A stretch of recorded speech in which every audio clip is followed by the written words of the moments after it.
Last वाला student है और जो पहले वाला स्टूडेंट है, क्या वो बात सारी जो उसने कही है एक दूसरे को पास होते होते वो सेम वे में रिप्रेजेंट हुई है या नहीं हुई है, ये हम चेक करेंगे। फिर आगे का जो भी रिस्पॉन्स होगा उसको वापस से आपके साथ शेयर करूंगी मैं।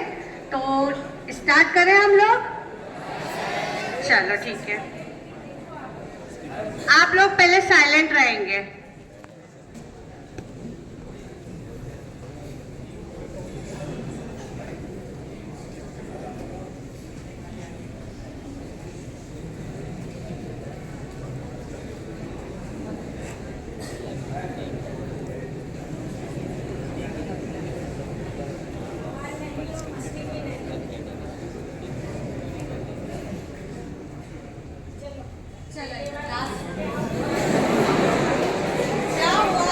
अब पहला वाला बच्चा जो है वो अपनी बात कह रहा है कि उसने क्या सुनी थी।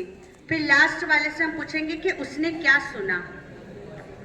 पहला सेंटेंस था 12 सितंबर को उमंग दिवस है। 14 सितंबर को हिंदी दिवस है।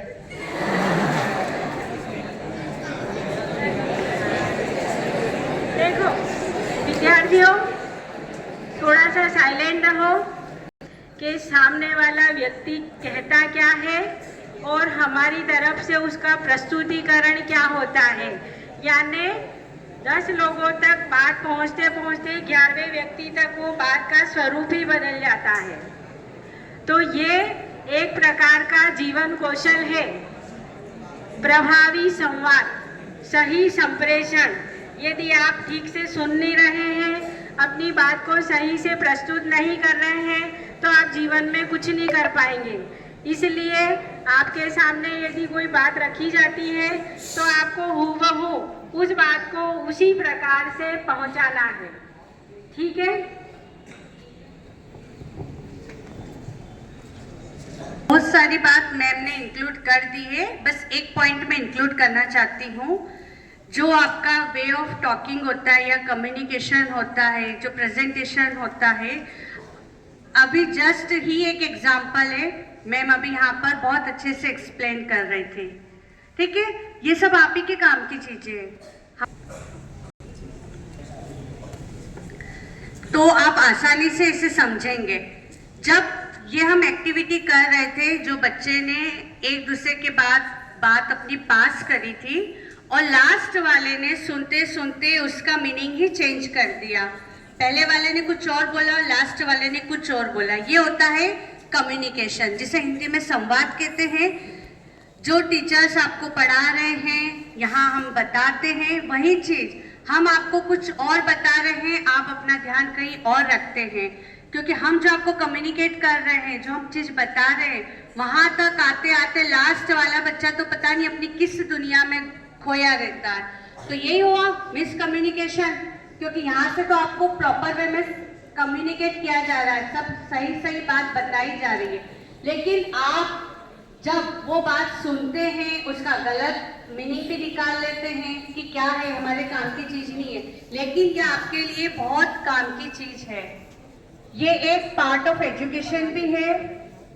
कहीं ना कहीं इसका आपकी लाइफ में बहुत ही इम्पोर्टेंट रोल प्ले भी रहेगा, क्योंकि जब आप आफ्टर स्कूल कॉलेज में जाएंगे, ठीक है, वहां पर जब आप खड़े रहेंगे, एक रिप्रेजेंट करेंगे, तो आप रिप्रेजेंट सबसे पहले आप अपने स्कूल को रिप्रेजेंट करेंगे।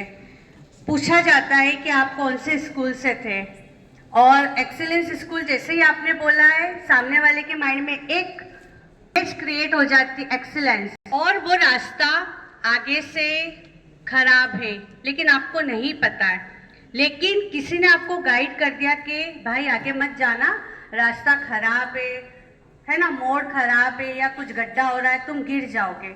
उसके बाद भी अगर आप जाते हैं तो आपकी गलती है, लेकिन अगर आपको सही व्यक्ति ने गाइडेंस किया है कि आगे मत जाओ, नुकसान होगा, और आप वहीं से अपनी डायरेक्शन को मोड़ लेते हैं, तो ये सही गाइडेंस देने वाले आपको आपकी लाइफ के शिक्षक ही होते हैं, जो आपको सही गाइडेंस देते हैं।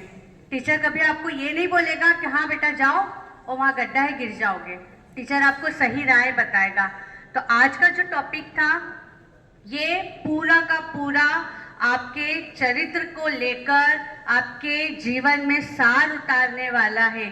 अगर आपने ये जो भी मैम ने बोला है इसको ध्यान से सुना होगा और इसका कुछ भी अंश अगर आप अपनी लाइफ में फॉलो करते हैं तो definitely you will get success. आप अभी ऐसा लग रहा है लेकिन कुछ समय के बाद ये सब चीज़ें आपको फील होगी। अभी थोड़ा सा ऐसा लगता है कि बहुत ज़्यादा लेक्चर हो जाता है, लेकिन ये लेक्चर नहीं है, यह समझाने का तरीका है। बहुत सारी एक्टिविटी के थ्रू हम चीज़ों को समझाते हैं।